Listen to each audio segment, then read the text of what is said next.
Hello' everyone, মোৰ junior mini ব্লগটোলৈ আপোনালোকে সকলোকে স্বাগতম জনাইছোঁ দেই। প্ৰথম চাই কেনেকৈ পালে কমেণ্ট কৰি জনাবচোন।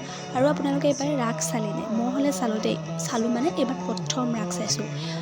কোনে কোনে কিমান চনৰ পৰা ৰাস চাই আছে মোক কমেণ্ট কৰি জনাব, আৰু ক'ত ক'ত চাই আছে সেইটো কমেণ্ট কৰি জনাব নাপাহৰিবচোন দেই। মই চাইছোঁ জুনাইত, আৰু বহুত ভাল লাগিছে। এইবাৰ প্ৰথম চাইছোঁ যিহেতু ৰাসখন। আগতে মই তেনেকৈ ৰাস চোৱা নাছিলোঁ। আমি চাওঁ, আমাৰ তাত হয় কি ভাওনা যাত্ৰা তেনেকৈ হয়, আৰু এইবাৰ প্ৰথম মই ৰাস চাইছোঁ। তো বহুত ভাল লাগে। আপোনালোকৰ ভালে লাগে চাগে হয় নাই? কমেণ্ট কৰি জনাবচোন কেনেকুৱা পায় ৰাস চাই। মোৰ বহুত ভাল লাগিলে, আৰু ৰাসত গোটেই ৰাতি থাকিব পাৰোঁ মানে মই দেই, টোপনি ক্ষতি কৰি থাকিব পাৰোঁ। আৰু এয়া হৈছে কংসালয়, য'ত শ্ৰীকৃষ্ণ জন্ম হওঁতে আৰু তেওঁৰ নিন্দা দেৱী আৰু প্ৰহৰী দুজনক আৰু ৰজাক নাচি নাচি শুৱাই দিছিলে, তাৰ দৃশ্য এয়া।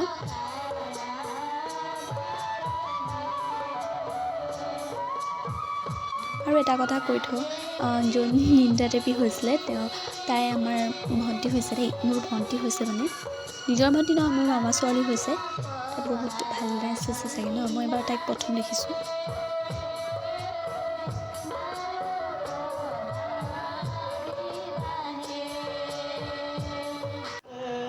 আৰু এইফালে হৈছে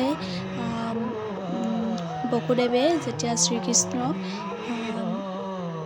যশোদাৰ ঘৰত থ'বলৈ গৈছিলে, তাৰ দৃশ্য, য'ত পানীত গৈছিলে ন, তাৰ পানীৰ দৃশ্য ইয়াত। আৰু দেখিবলৈ একদম ৰিয়েল লাগিছে আৰু নাই কওকচোন।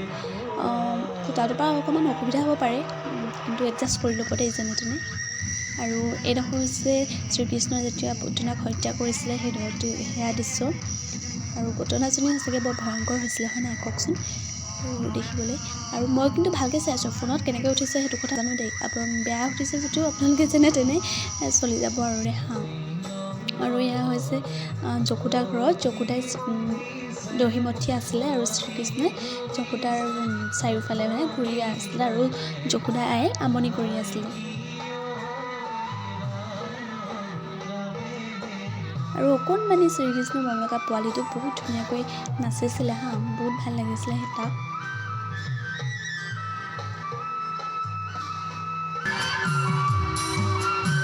আৰু এইফালে যেতিয়া শ্ৰীকৃষ্ণই মাখন চুৰ কৰি খাইছিলে লগৰীয়াৰ সৈতে, তেতিয়া যশোদাই ধৰা পেলাই গৈ তেওঁক শ্ৰীকৃষ্ণক মাৰিবলৈ খেদি ফুৰে।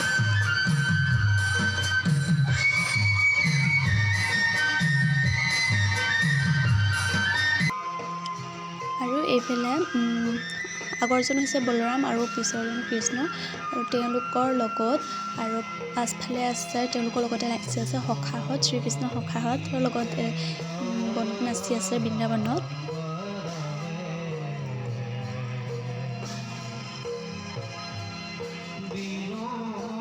মই ক্লিপবোৰ সৰু সৰুকৈ দেখিছোঁ দেই, যদি মানে গোটেইখিনি দেখুওৱা নাই, সৰু সৰুকৈ শ্বৰ্টকৈ লৈছোঁ।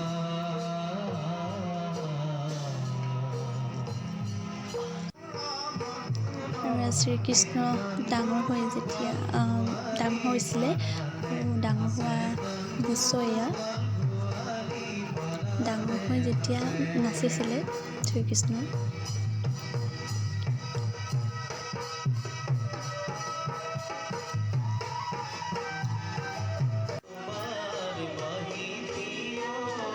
আৰু শ্বৰ্ট কেইটামান মই ক্লিপ আপোনালোকক দেখালোঁ মোৰ চোৱা ৰাসখনৰ। আৰু কেনেকুৱা পালে কমেণ্ট কৰি জনাব, আৰু ভিডিঅ'টো যদি ভাল পায় লাইক কমেণ্ট শ্বেয়াৰ কৰি দিব, ছাবস্ক্ৰাইব কৰি দিব। আৰু ইমানতে টাটা।